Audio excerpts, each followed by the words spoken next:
Welcome to day 12 of 30 of the Content Creation Challenge. Welcome back for those who have already seen something. And today I wanted to ask you a what if question.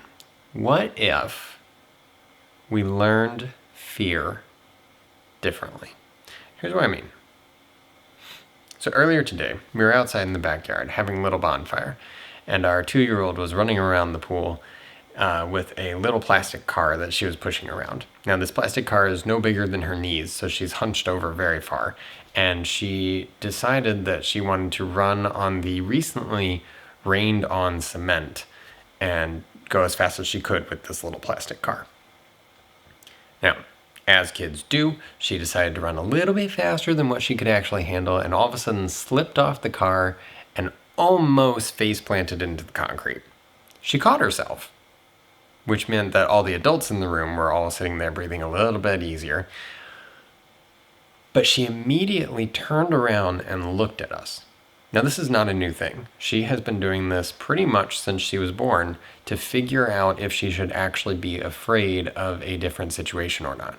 Sometimes it's a loud noise, sometimes it's a new item that she's never experienced before, but often when she's not certain about what she's supposed to do in a situation, she'll quick turn, look at mom and dad. And today was no different.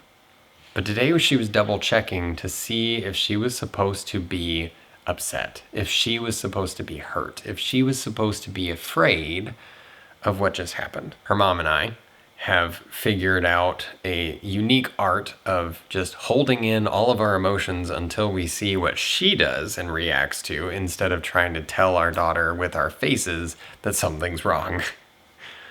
It's a bit of a tricky situation to deal with because as a parent, you see your kid almost faceplant and your immediate reaction and gut instinct is, oh my gosh, that was so close to being really bad.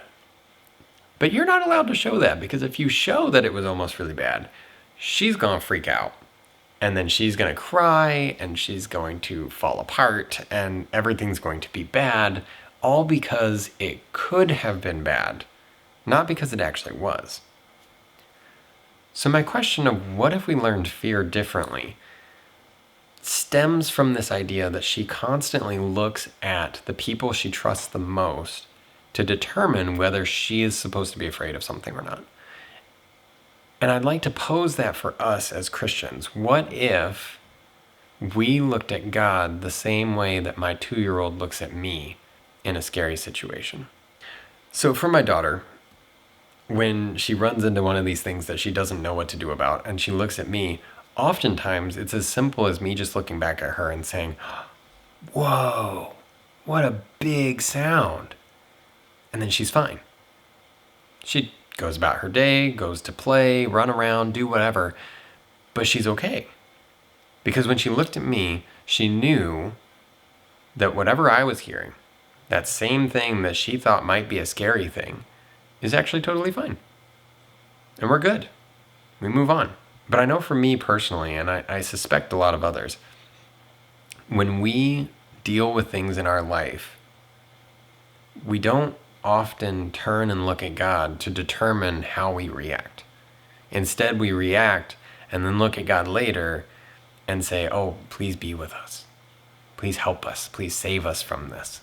And I'm drawn to the story of Peter as he steps out of the boat and walks towards Jesus. And he looks at Jesus as he's walking on water, and he determines that if he's going towards Jesus, everything is fine. Right? He said, Jesus, if that's really you, call me out of the boat. He started the conversation with, hey, if this is safe, let's do it. It's the same way that my daughter looks at me and says, hey, is this safe? Can we continue doing what we're doing? And as soon as Peter looks away from Christ, he starts to sink. He starts to fall into the depths of the storm. So I wonder if we were to take the same approach as my daughter.